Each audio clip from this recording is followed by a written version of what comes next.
हेडलाईन्सचे प्रायोजक आहे NBC bearings, लांब पळण्यासाठी. नाशिकातून हेमंत गोडसेंना उमेदवारी घोषित होताच वातावरण तापलं. श्रीकांत शिंदेच्या घोषणेला अर्थ नाही. नाशिकच्या उमेदवारीचा निर्णय वरिष्ठ पातळीवर होणार. भाजपच्या दिनकर पाटलांची प्रतिक्रिया.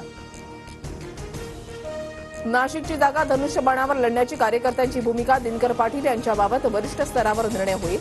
हेमंत गोडसेंची प्रतिक्रिया.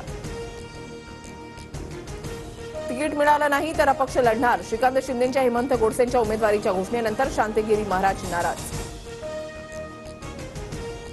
मुंबईतील 3 विद्यमान खासदारांना डच्चू मिळण्याची शक्यता. मुंबईमध्ये भाजप 5ही जागा लढवणार तर 1 जागा शिंदे गटाला, ठाण्याची जागा शिंदे गटाला देण्याचा प्रस्ताव. सूत्रांची माहिती.